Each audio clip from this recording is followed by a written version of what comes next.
नमस्कार, आपण पाहत आहात सह्याद्री न्यूज, आवाज महाराष्ट्राचा।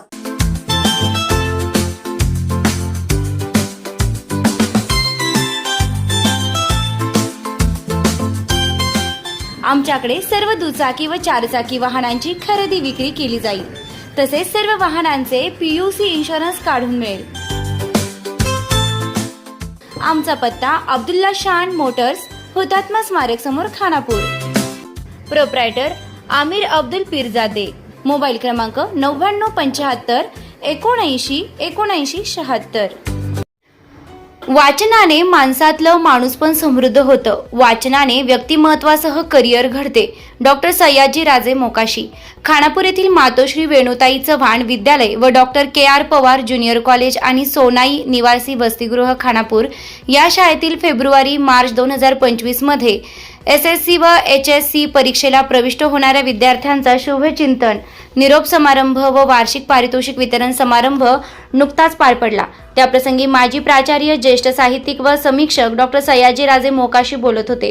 सध्याचे जग स्पर्धेचे असून ज्ञानाशिवाय दुसरा कोणताच पर्याय उच्च दर्जाचे करिअर घडवू शकत नाही।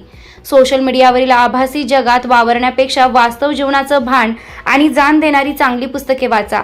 ग्रंथ हेच गुरु आहे। पुस्तकेच विद्यार्थ्यांच्या व्यक्तिमत्वासह त्यांची कारकीर्द घडवण्यात मदत करतील।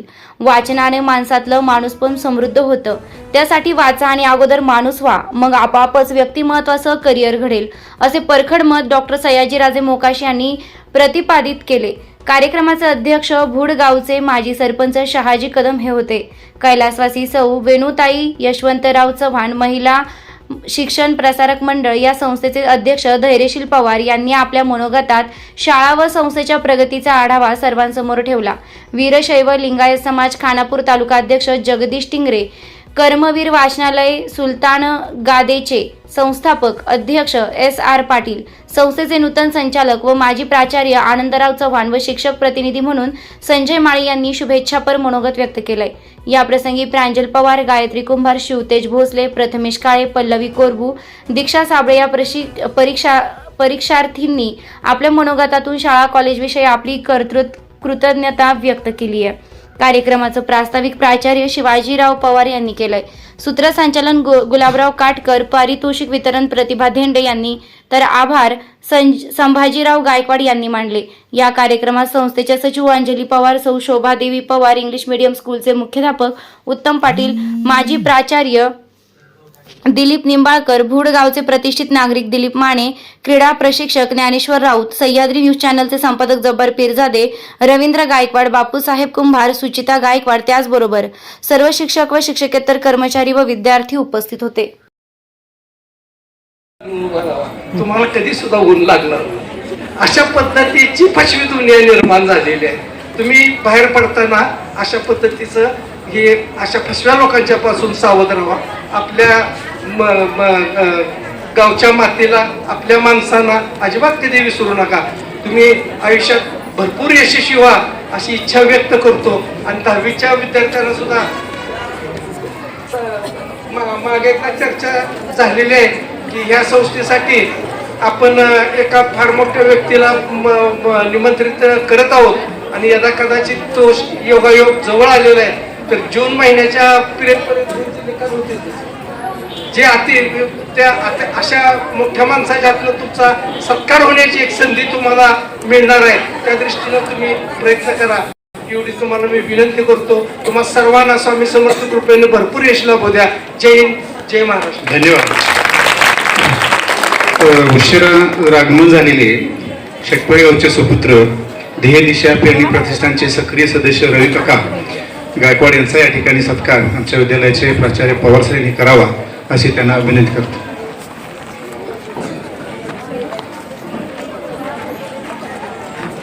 त्याचबरोबर सह्याद्री न्यूज चॅनलचे प्रोप्रायटर जब्बार पीरजादे यांचे या ठिकाणी सत्कार आमच्या विद्यालयाचे प्राचार्य पवार सर यांनी करावा असं मी त्यांना विनंती करतो।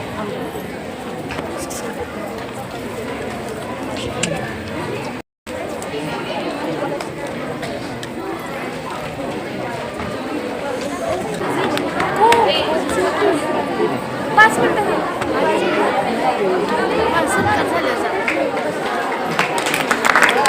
समोर बघा विद्यार्थिनी 12वीच्या. सर्वांनी शांत सर.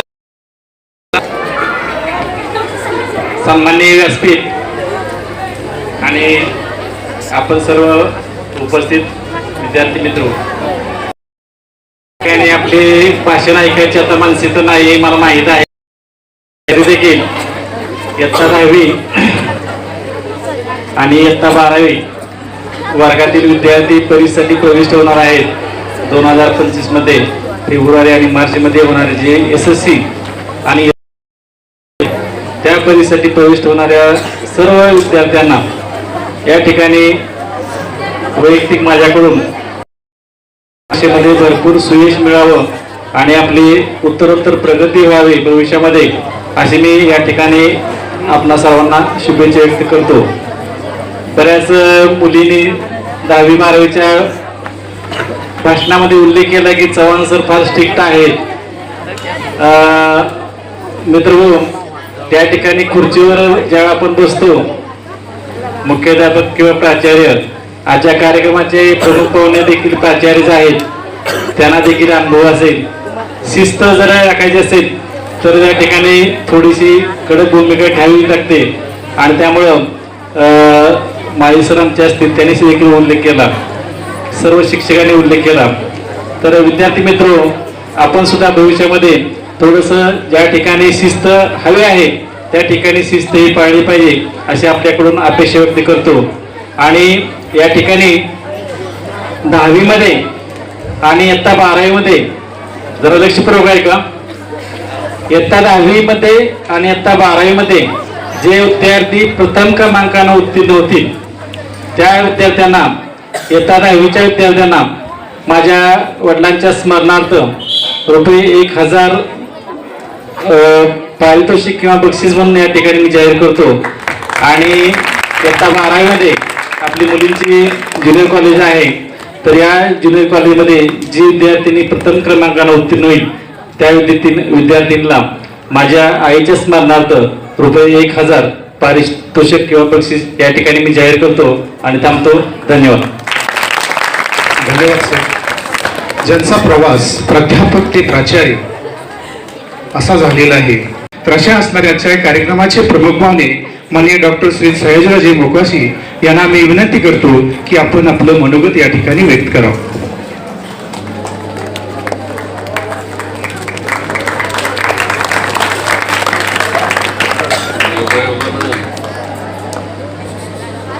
या मसाल्याचा वास नाकात तुमच्या शिरलेलाच आहे, त्यामुळे आता काही फार काही सांगणं वगैरे हा भाग नाही.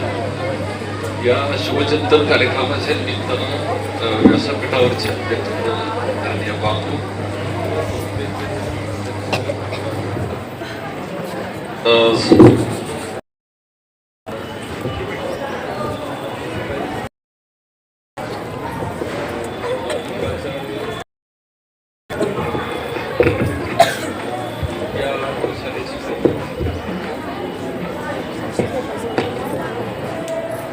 पवार सर, त्यानंतर व्यासपीठावर सगळीच मान्यवर शिक्षक, त्यानंतर भगिनी आणि खरं तर आता कुंभमेळ्याचा कार्यक्रम सगळीकडे तुम्ही पाहत असाल, तर आज काही फारशी थंडी वगैरे नव्हती, म्हणजे मी नसताना सुद्धा आंघोळ करून आलेले माझ्या विद्यार्थी मित्रांनी, कारण कुंभमेळ्यात सुरू आहे आणि असं असताना आपण आंघोळ केली नाही तर दुर्दैवी आहे. तुम्ही आपल्या वाटणीला येऊ नये म्हणून आता असं की आमच्याकडे चांगली ग्रंथालय आहे, तिथं पुस्तक आहेत आणि पुस्तकाचा परामर्श घेतला की जीवनाचा परामर्श घडतो, माणसाचं जीवन उभं राहतं ही एक जाणीव आहे. मित्र हो, मला असं वाटतं की तुम्ही नशीबवान आहात की तुम्हाला शाळेत येऊन शिकायला मिळतं. शाळेत शिकणं ही सगळ्यात महत्वाची आणि नशिबाची गोष्ट असते. मला नेहमी असं वाटतं की जी माणसं म्हातारी आहेत तर ती नशीबवान आहेत, कारण म्हातारपण ही एक त्यांची पदवी आहे. ते म्हणाल कसं काय, त्यांनी काय केले पदवीसाठी, तर इतकी उन्हाळी आणि पावसाळे खाल्लेले असतात ते त्यांच्या जीवनात कोणाचं तरी मार्गदर्शन कोणासाठी तरी ते नक्की करत असतात. ही गोष्ट लक्षात घेण्यासारखी आहे. बऱ्याच वेळा पारितोषिक वितरणाच्या आणि शुभचिंतन कार्यक्रमाच्या मध्ये कितीतरी मुलींनी सुंदर गोष्टी सांगितल्या. मला असं वाटतं की हे संकुलित कुटुंब आहे, म्हणजे सगळ्या गोष्टी इतक्या सहजपणे इतक्या शाळामध्ये मी फिरलो आहे, पण इतका नेमकेपणा मला पाहायला मिळाला नाही. म्हणून की काय कोणास ठाऊक मला या निमित्तानं तुमचं दर्शन घेण्याची संधी मिळाली. मित्रो, एक गोष्ट लक्षात ठेवा की ज्या संस्थेचे अध्यक्ष आणि सचिव दोघेही मुलांची काळजी इतकी घेतात, याचा अर्थ नक्कीच तुम्ही नशीबवान आहात. आणि नशीब असणं म्हणजे तुमच्या पुढच्या भविष्यातल्या चांगल्या नवविचार नवी भूमिका घेऊन जाण्याची ती एक सुसंधी आहे असं मला वाटतं. खरं तर पारितोषिक वितरणामध्ये काय असतं किंवा मैदानी खेळामध्ये काय असतं, तर सगळे विद्यार्थी काही ह्या लेखनामध्ये चांगल्या परीक्षेचा चांगले गुण मिळतील वगैरे याची काही खात्री नसते मित्र. मग मैदानी खेळातून तिकडं नैपुण्य दाखवावं, कारण इथं नुसतं उत्तरपत्रिका लिहून माणूस मोठा होतो हे आमच्या शिक्षण व्यवस्थेतला दोष आहे. मला नेहमी असं वाटतं त्याचा सगळ्या अंगाने विचार करा. विद्यार्थी सर्वांगाने उभा राहायचा असेल तर आमच्या शिक्षण व्यवस्थेमध्ये ही एक मर्यादा आहे. ती मर्यादा जरा आणखीन लक्षात घ्यायला पाहिजे. पण 3 तासाचा जो परफॉर्मन्स असतो त्यामधल्या मार्कावर तुम्ही तुमच्या आयुष्याची इमारत उभी करता. म्हणून विद्यार्थ्याला खेळात निपुण असायला पाहिजे, गायनात निपुण असायला पाहिजे, वादक म्हणून कलाकार म्हणून कितीतरी क्षेत्र आहेत की नुसतं इथं शिक्षक व्हावा वगैरे ह्या गोष्टी खऱ्या नाहीत. शिक्षक खरं तर मी असं म्हणतो की यातल्या ज्या मुली बोलल्या मला असं नेहमी वाटतं तर त्या चांगलं भाषण करतायत ही चांगली गोष्ट आहे. बहुधा त्या शिक्षिका होतील, नाही तर गावात आपल्या जोडीदाराच्या मदतीनं सासरी त्या सरपंच होतील. तुम्ही म्हणाल असं का, तर ही सगळी निरीक्षण आहेत.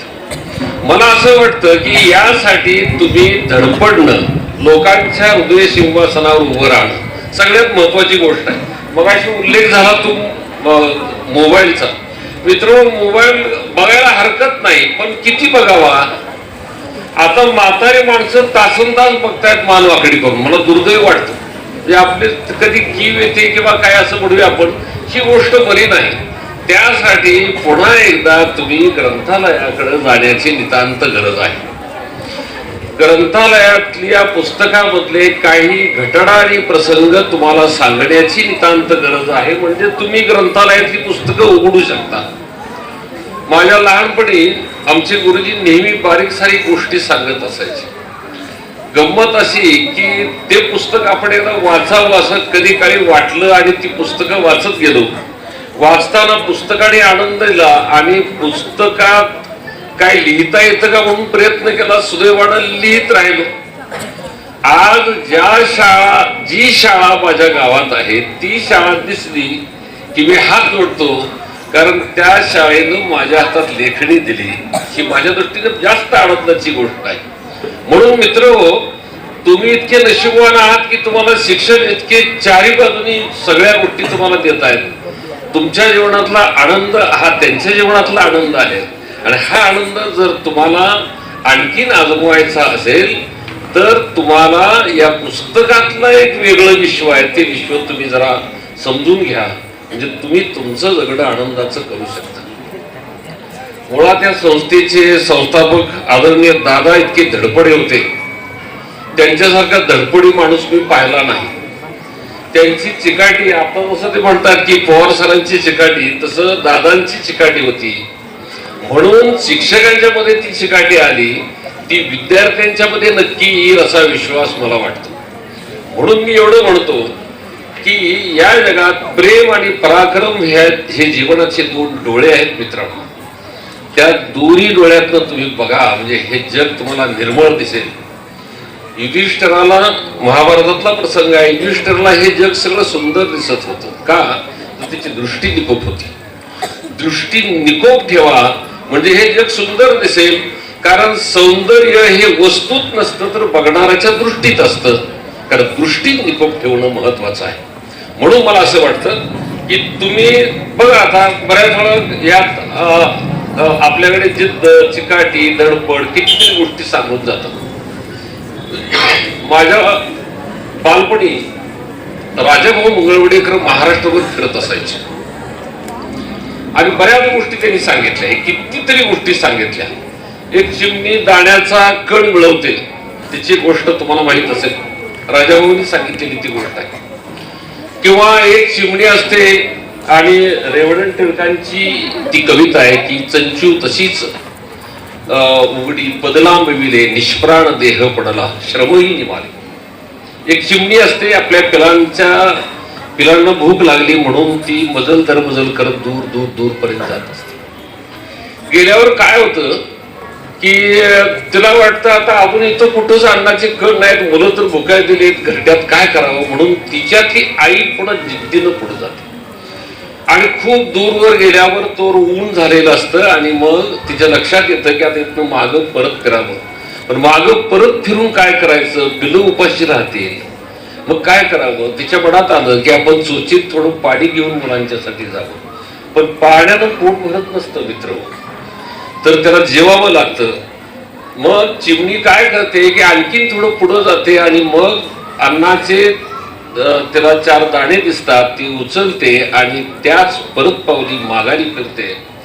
घरट्यापर्यंत येत असताना मध्ये थांबते एका फांदीवर आणि थांबल्याबरोबर एका पारद्यानं तिच्या छातीचा वेध घेतलेला असतो आणि एक तिरकामट्याच्या साह्यानं एक जोराचं खसखस तिच्या छातीत काहीतरी घुसतं आणि चिमणी तो बाण उरात वागवी तशीच घरट्यापर्यंत येते. खूप ऊन झालेलं असतं आणि ऊन झालेलं असताना पिलं घरट्यात ओरडत असतात, रडत असतात. आमची आई अजून कशी आली नाही, आम्हाला भूक लागलेली असं ती म्हणत असते पिलं. त्यावेळी आई तिथं येते आणि मग ती आईला बघतात दोन्ही पिलं. तेव्हा एक पिलू म्हणतं आई मला भूक लागलेली आहे, तर दुसरं पिलू म्हणतं आई तुझ्या छातीवर हे रक्त कशाचं आहे. तेव्हा ती एक गोष्ट ती सांगते आई की ते म्हणते अगोदर अन्न खा मग तुम्हाला सांगते. थोडा वेळ जातो, अन्न खाल्ल्यावर ती पक्षी पिलांना म्हणते की बाबा रे तुम्ही भुके होता म्हणून मी अन्न घेऊन इथं आले. एका पारद्याने माझ्या छातीचा वेध घेतला आणि मग वेध घेतल्या घेतल्या फांदीवरून फळ गळून पडावं तसं मी खाली पडले असते आणि मी जर घरट्याकडे आले नसते तर कदाचित तुम्ही म्हणाल असता या जगाला आमची आई भुलली आणि आम्हाला विसरली, म्हणून हा मातृत्वावर कलंक लागू नये म्हणून वरात बाण वागवीत मी लेकरांनो तुमच्यापर्यंत आले. आता तुमची माझी भेट घडणे नाही असं ती म्हणते आणि फांदीवरून गळून खाली पडते. आता कविता आहे ती, त्या कवितेतला आशय आणि मग मी 4 ओळी मगाही सांगितल्या. चंचू तशीच उघडी पदलांबविले, पाय लांबवलेला आहे त्यानं आणि श्रमही निमाले असं म्हटलेलं आहे. म्हणजे तिचे श्रम निमाले आता ते संपले. बखरीमध्ये एक असा उल्लेख आहे बळवंतराव मेहेंदळ्यांच्या संदर्भात. पानिपतचं युद्ध होतं आणि युद्धात बळवंतराव मेहेंदळ्यांना खरे तर जेवण करून पुन्हा युद्ध सुरू होतं आणि एक गोळी लागते आणि बळवंतराव मेहेंदळे दारात इथे पडतात. पडल्यावर त्यांना पाठीमाग काढलं जातं आणि मग त्यांची पत्नी मोठ्यानं रडायला लागते आणि मग आपाराव नावाचं एक मूल असतं ते म्हणतं आईकडे बघतं, त्याला कळत नाही की बाबा जमिनीवर पडलेले आहेत आणि आई मात्र रडायला लागलेली. आई काय म्हणत असते, आई असं म्हणत असते की आता तुम्ही आम्हाला एवढे निर्वाण का दाखवले आणि आता तुम्ही गेलात तर आता तुम्ही काही न बोलता गेला तर आम्हीही तुमच्या बरोबर येणार असं ती म्हणत असते. ते अपाराव नावाचं मूल आनंदी अशा नेत्राने बघत असतं बाबांच्याकडे एकदा आईकडे एकदा आणि मग ते म्हणतं आई असं का तुम्ही म्हणता, मग आम्ही काय करावं. तर तेव्हा ती म्हणते की आता परमेश्वराकडेच अन्न पाणी मागावे आणि त्यांनाच आई बाबा समजावे असं ती म्हणते.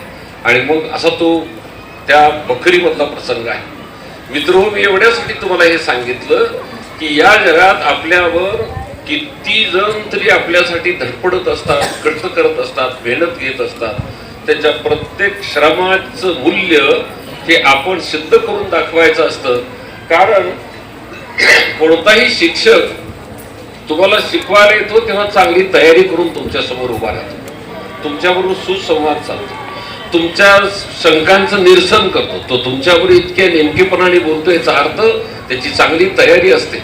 आणि ही तयारी विद्यार्थ्यापर्यंत पोहोचावी आणि तुम्ही तुमच्या जीवनात यशस्वी व्हावं यासाठी ही सगळी धडपड असते. म्हणून मला असं वाटतं, या जगात प्रत्येक माणसाच्या जीवनात दुःख असतं. की तुम्हाला माहीत असेल की या जगातला सगळ्यात मोठा हास्य कलाकार, चित्रपट कलावंत, विशेषतः रॉबर्ट हिचकॉक नावाचा विरोधी कलावंत होता अमेरिकेतला. त्याच्यानंतर चार्ली चॅपलिन हा विरोधी कलावंत होता. त्याच्या चरित्रामध्ये एक प्रसंग आहे. एका पत्रकाराने प्रश्न विचारला की ते म्हणाले की तुम्ही तुमच्या जीवनामध्ये खरे तर तुम्ही जगाला काही न बोलता हसवता. त्याच्या विरोध हाच त्याचं मूळ पिंड होता व्यक्तिमत्वाचा. ते म्हणाले तुम्ही कोणालाही काही नाही करता, तुम्ही ऍक्शनवर, तुमच्या नुसते अभिनयावर तुम्ही लोकांना हसवता. पण खरंच जर तुमच्या जीवनात दुःख आलं तर तुम्ही काय करता? तर त्यावेळी त्या चरित्रात तो उल्लेख आहे. पत्रकारांनी प्रश्न विचारल्यावर त्याचं उत्तर देतात. ते म्हणतात की जेव्हा मला दुःख वाटतं, जेव्हा रडावंसं वाटतं, तेव्हा मी पावसात फिरतो. म्हणजे मी पूर्ण शरीर भिजलेलं असतं आणि मी रडतोय हे कोणाला कळणार नाही. त्या तुमच्यासाठी भूमिका घेऊन वावरणारे किती जण तरी असतात. ही भूमिका तुम्ही सूक्ष्म नजरेनं जर ज्ञात आली तुम्हाला, तर मग आपलं जगणं अधिक सुकर होईल असं मला वाटतं. म्हणून मित्र, मी तुम्हाला काही मार्गदर्शन करणार नाही, पण तुम्ही एक चांगले वाचक व्हा. तुम्ही आता एक उल्लेख केला, खूप चांगला उल्लेख होता. तुम्ही शाळेचा मोठेपणा सिद्ध करा. तुम्ही जे कोणी असाल त्या भूमिकेतून तुम्ही शाळेचा मोठेपणा सिद्ध करा तुमच्या जगण्याला. त्यामुळं आईबाबांच्या, तुम्ही मोठे झाला तर जितका आईबाबांना आनंद होईल, तुम्हाला आनंद होईल, तितका शाळेला पण होणार आहे. कारण शाळा माऊली आहे. कारण तुम्ही आला त्यावेळी तुमच्या मनात भीती होती, आता जाताना भक्ती निर्माण झाली. ह्याचं अंतर कुणी निर्माण केलं? ह्या दोन्हीमध्ये अंतर का निर्माण झालं? तर इथं तुम्ही रमला, इथं एक वेगळ्या प्रकारच्या आनंदी वातावरणात तुम्ही राहायला, याचा वेगळा विश्वास तुमच्या मनात दृढ झाला. आणि तो इतरांना दाखवण्यासाठी म्हणून नाही, पण आपल्या व्यक्तिमत्वात मुरवण्यासाठी का असेना तो इथं आलेला आहे. म्हणून तुम्ही किती मोठे झाला याच्यापेक्षाही माझे एक मार्गदर्शक नेहमी गमतीनं म्हणत असतात की एखाद्या माणसानं 40-50 लाखाची गाडी घेतली, पण जर 8 आण्याच्या लोखंडी खिळ्यानं पंक्चर झाली तर त्याचा काय उपयोग? हे सगळं जरी खरं असलं तर याही गोष्टीचा विचार करावा लागतो. कारण आम्ही किती कुणीही असलो तरी आपण माणसं आहोत. जो माणूस जमिनीवर चालतो त्या माणसाला, म्हणजे शेक्सपियरच्या नाटकातलं एक वाक्य आहे की तो काय म्हणतो की जो माणूस अगोदरच पडलेला आहे त्याला पुढा पडायची भीती नसते. जो उभा राहिलेला आहे त्याला कदाचित पडण्याची भीती असते. जो पडलेला आहे त्याला पुढा पडायची भीती नाही. हे पडणं म्हणजे काय असतं तर एखादी गोष्ट स्वतःहून त्यात जाणं, उतरणं. म्हणजे तुम्ही चांगले कलाकार व्हायचे तर त्यात पूर्ण क्षमतेनं उतरा.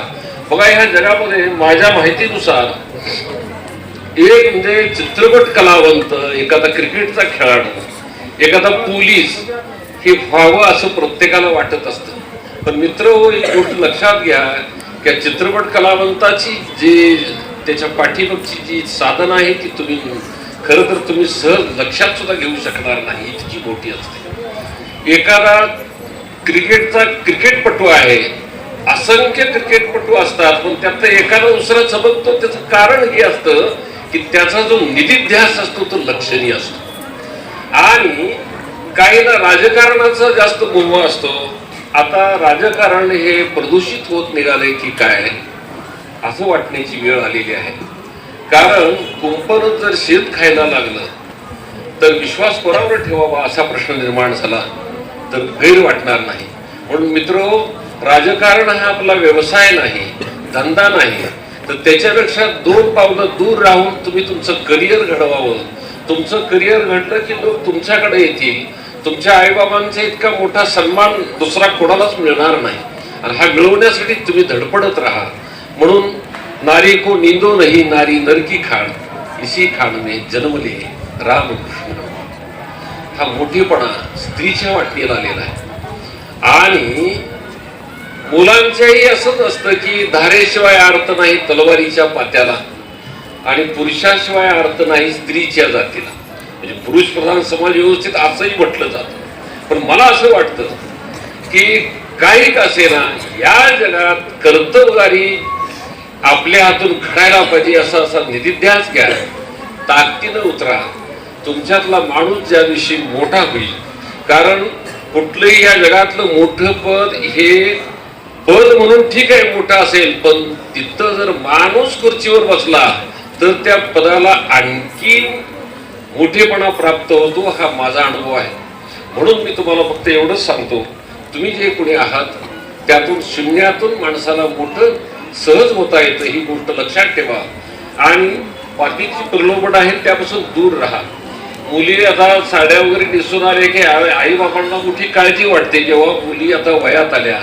आणि मग आता लग्नाचा प्रश्न मगाशी चर्चेला आलेला होता की मुलांची लग्न होत नाहीत आणि मुलींच्या लग्नाला उशीर होतो आहे. सामाजिक व्यवस्था तर बिघडत आणि चमत्कारिक होत निघालेली आहे. त्याला काय इलाज आहे? तर मित्रांनो, मला असं वाटतं तुम्ही मोठ्या ताकदीनिशी शिकत राहा, स्वतःचं सामर्थ्य सिद्ध करा. म्हणजे मग खरं तर एका बाजूला करिअर वेगळी गोष्ट असते आणि माणूस असणं एक वेगळी गोष्ट असते. जो चांगला माणूस असतो, म्हणून खाडीलकरांच्या नाटकात एक वाक्य आहे, ते काय म्हणतात की जी चांगली मुलगी असते तीच चांगली पत्नी असते, तीच चांगली आई असते आणि तीच चांगली आजी पण असते. ही गोष्ट ध्यानात ठेवा. म्हणून चांगलं असणं म्हणजे माणूस असणं हो. आणि माणूस पण आपल्या वाटणीला यावं असं जर वाटत असेल तर मग कधी कधी तडजोड करायला शिकावी लागते. आपल्या आई बाबांचं भांडणही कधी कधी आपण ऐकतो. भांडण कसं असतं तर तत्वाशी तडजोड न करता पण सहज सोप्यापणानं सांगावं असं आईची इच्छा असते. माझ्याही घरात आई बाबांची अशी कधीतरी असा संघर्ष असायचा. आई शिकलेली होती, शिक्षिका होती. बाबांच्या बरोबर असा सुसंवाद असायचा की बाबा म्हणायचे की शेतीला पर्याय नाही, पण आई म्हणायची शिक्षणाला पर्याय नाही. आणि असं आम्हाला कळत नव्हतं खरं तर, पण हा संघर्ष होता. आजही तीच परिस्थिती आहे. मला असं वाटतं आई पुन्हा एक दिवस म्हणाली की शिक्षणाला पर्याय नाही तर मुलगा किंवा मुलगी शिकून त्यांनी शेती करू द्या, काही बिघडत नाही. म्हणजे शेती आणखी नेटकी आणि नेमकेपणाने होईल असं मला वाटतं. ही जी जाणीव आहे ती लक्षात घेण्यासारखी.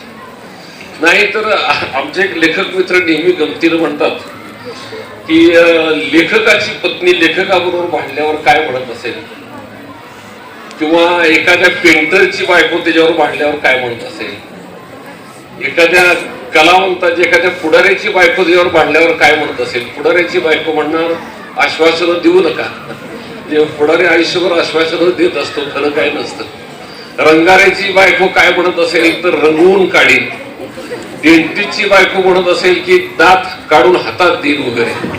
आणि जर समजा एखादा पायलट असला तर गेला उडत म्हणत असेल. काय सांगावं, म्हणजे त्याच्या त्या दृष्टीनं तिची दृष्टी आणि विचार त्या भूमिकेत असतो. मित्र हो, मी फक्त एवढंच तुम्हाला सांगतो की तुमचं अस्तित्व सिद्ध करण्यासाठी आता स्पर्धा परीक्षेत खूप थोड्यांना यश येतं. एमपीसीच्या प्रश्नपत्रिका आणि एकूण त्याच्यातलं काम मला चांगलं माहीत आहे. मी फक्त एवढंच म्हणतो की तुम्ही अगोदर माणूस व्हा आणि माणूस होऊन पण स्पर्धेत उतरा. म्हणजे मोबाईलचं व्यवधान लक्षात घ्या, एकूण सगळ्याच गोष्टी लक्षात घ्या. कारण आमटीत मीठ किती असावं तशी प्रत्येक गोष्ट असावी. तुम्ही नुसतं पुस्तकी किडा होऊन उपयोग नाही, तर किंवा नुसतं मोबाईल पाहत राहूनही उपयोग नाही. तुम्हाला खूप मोठी स्पर्धा पुढे करावी लागणार आहे. त्या स्पर्धेला तुम्ही खरं तर तुमचं आव्हान जिवंत ठेवण्यासाठी तुमचं जगणं, समाजाचं जगणं नक्कीच सुसंगत असं व्हायचं असेल तर त्यासाठी तुम्हाला खूप मोठी मेहनत घ्यावी लागेल असं मला वाटतं. मी फक्त एवढंच म्हणतो मित्रो की तुम्ही जे कोणी आहात सुदैवानं तुम्ही नशिबान आहात. मी एवढ्यासाठी म्हटलं की हा उंचावरचा जो भाग आहे खानापूरचा वगैरे, तर इथं थंड हवा आहे, चांगलं स्वच्छ पाणी आहे आणि स्वच्छ विचाराची माणसं इथं आहेत, त्यातले तुम्ही पण आहात असं मी मानतो. आणि दुसरी गोष्ट अशी की आता सगळं जर आपल्या वाटेला चांगलं असेल तर मग आपण वेड्यात कशाला शिरायचं. आता आपण स्पर्धा परीक्षा, करिअर, कोणाला चांगला वाचकामधून लेखक, विचारवंत, कलावंत जे तुम्हाला व्हायचं ते तुम्ही नक्की व्हा, पण त्याचा ध्यास घेऊन व्हा. ध्यास बऱ्याच वेळा घेतला जात नाही आणि त्यामुळे मग आपण मागं राहतो. म्हणून मी फक्त एवढंच म्हणतो, तुमचं आनंददायी असणं तुमच्या आईबाबांसाठी महत्वाचं आहे, समाजासाठी महत्वाचं आहे. ते करत राहा. म्हणजे तुम्हाला तुमच्या गुरुजनांनी, खरे तर इतकी गुरुजनांची स्तुती खरं तर व्यासपीठावर इतकी ऐकायला मिळत नाही. खरं तर वस्तुस्थिती आहे, तुमची संस्था सगळी तुमच्या पाठीशी आहे. आता तुम्हाला काही मिळून काही कमी पडणार नाही यासाठी तुम्ही धडपडा. 10वी 12वीतल्या दोन्ही वर्गातल्या विद्यार्थ्यांना मी फक्त एवढंच सांगतो की तुमचं मोठेपण सिद्ध करायला आता तुम्हाला पूर्ण क्षमतेने उतरावं लागेल आणि तुम्हाला जे पुढे व्हायचं आहे ते मनात पक्क नक्की धरा आणि त्या दिशेने जा. कारण एक गोष्ट लक्षात घेण्यासारखी आहे की आमचे कवी मित्र नेहमी म्हणतात की आता निरोप घेताना काय घ्यायचे द्यायचे, इथं काळीज ठेवून पाय माघारी न्यायचे. ते पाय माघारी न्या, काळी जिथं ठेवा आणि या जगात तुम्ही जिथं कुठे असाल तिथं या शाळेचे विद्यार्थी म्हणून नाव लौकिक तुम्हाला मिळावा अशी अपेक्षा व्यक्त करतो. म्हणून मी तुम्हाला मी फक्त एवढंच म्हणेन की आमच्या मानदेशातल्या माणगंगेचा तुमच्या अग्रणी नदीला नमस्कार सांगा, इथल्या देवदेवतांना नमस्कार सांगा आणि तुमच्या बरोबर चांगलं यश वाटणीला यावं अशी अपेक्षा व्यक्त करतो आणि संयोजकांचे आभार मानतो आणि मी थांबतो. धन्यवाद.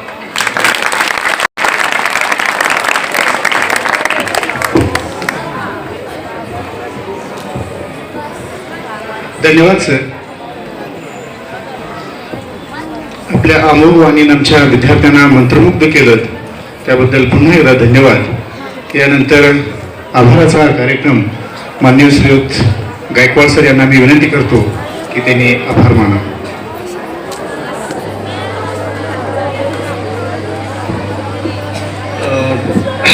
फारच वेळ झाला, मला जवळजवळ 2.5 तास होत आले.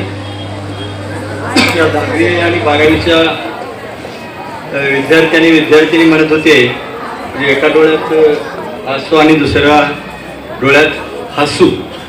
आणि ही लहान लहान मुलं म्हणते आम्ही कुठवर बसू, इतका वेळ होत चाललाय. तरी एक 2-3 मिनिटातच मी हा आभार प्रवेशचा कार्यक्रम उरकता घेतो. आज इयत्ता 10वी आणि इयत्ता 12वी SSC आणि HSC परीक्षेला प्रविष्ट होणाऱ्या विद्यार्थ्यांचा, विद्यार्थिनींचा शुभचिंतन आणि निरोप समारंभाचा कार्यक्रम. एक छोटासा आशीर्वाद समारंभ म्हणा हवं तर. आणि अशा वेळेला आशीर्वाद देण्यासाठी थोरा मोठ्या माणसांची गरज असते. ते व्यासपीठावर असणारे सर्व थोर मान्यवर. पाटील सर, आपण वाचनाच्या बाबतीत आणि काही गोष्टी अपेक्षा केल्या. एकाच वाक्यात अगदी थोडक्यात सांगायचं झालं तर मला या निमित्तानं असं म्हणावं असं वाटतं की जी परीक्षा आता SSC तुम्ही देणार आहात किंवा HSC परीक्षा देणार आहात ते डॉक्टर DS कोठारी आयोगाच्या अनुसार सुमारे मला वाटतं 55 वर्ष झाली ही परीक्षा आम्ही देत आलो, आताही विद्यार्थी देत आहेत. त्या आयोगाच्या पहिल्या पानावर कसं एक वाक्य आहे की देशाचं भवितव्य वर्गावर्गात घडत आहे. आणि पुढे प्रस्तावनेत असंही म्हटले की जी शिक्षण व्यवस्था मनावर सुसंस्कार करू शकत नाही ती भविष्यात धोकादायक ठरू शकते. आणि या सगळ्यांचा आज विचार करता म्हणजे ज्या मुलं किंवा मुली म्हणजे ही पोरं आहे का नाही 30 सेकंदाचा किंवा एखाद्या मिनिटाचा 1.5-2 मिनिटाचं जे रील पाहण्यात मग नाही तर या मुलांच्यावर संस्कार करणं खरं तर तशी अवघड गोष्ट आहे. आजच्या कार्यक्रमाचे प्रमुख पाहुणे जे ज्येष्ठ साहित्यिक आहेत त्याचबरोबर ते माझे साहित्यिक गुरु, माझ्यासारख्या अनेकांना त्यांनी लिहितं केलं, त्या लिहित्या हातांना बळ दिलं, असे साहित्यिक आदरणीय मोकाशी सर, त्यांनी आमच्या विनंतीला मान देऊन आवर्जून ते इथं आले. खूप वेळ झाला होता, मुलं थोडीशी इकडं तिकडं करत होती. अशाही स्थितीत अतिशय नेमक्या आणि मोजक्या शब्दात छोट्या छोट्या गोष्टीतून मुलांना जे मार्गदर्शन केलं, आम्हाला असा विश्वास वाटतो की सर नाही म्हटलं तरी सगळे राहू देत, पण काहींच्या तरी मनावर नक्की याचा प्रभाव पडला असेल आणि काही विद्यार्थी तरी नक्की वाचनाकडे वळतील आणि आपल्या स्वतःचं करिअर कारकीर्द घडवण्यासाठी नक्की प्रयत्न करतील. सर आपण आलात त्याबद्दल विद्यालयाच्या कॉलेजच्या वतीनं आपलं मनापासून आभार. त्याचबरोबर आजच्या कार्यक्रमाचे अध्यक्ष आदरणीय बापूंनी आमच्या विनंतीला मान देऊन एवढा वेळ काढला, आवर्जून आले, त्याबद्दल त्यांचेही आभार. आपल्या संस्थेचे अध्यक्ष माननीय राजन सर, त्याचबरोबर सचिव अंजली मॅडम, त्याचबरोबर संस्थेचे नूतन संचालक आदरणीय चव्हाण सर, जे या आधीचे प्राचार्य होते, त्याबरोबर नुकतेच रिटायर झालेले निंबाळकर सर जे प्राचार्य म्हणून कार्यरत होते, त्याचबरोबर कर्मवीर वाचनालयाचे संस्थापक अध्यक्ष SR Patil sir, Dilip Mane sir, शिवाय नंतर आलेले रवींद्र गायकवाड, त्याचबरोबर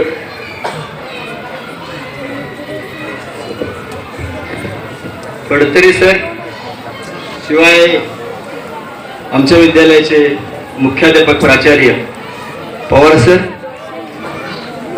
सर्व शिक्षक शिक्षकेतर कर्मचारी, विशेष करून सूत्रसंचालन करणारे काटकर सर, पारितोषिक वितरण करणाऱ्या धेंडे मॅडम, सोनाई गुरुकुलचे शिक्षिका शिक्षक विद्यार्थी, या शाळेचे सर्व विद्यार्थी, आपलं मनोगत व्यक्त करणाऱ्या 10वी 12वीतले विद्यार्थी आणि विद्यार्थिनी, त्याचबरोबर ज्यांच्यासाठी हा कार्यक्रम आयोजित केला त्या सर्व विद्यार्थ्यांचं आभार मानून हा कार्यक्रम.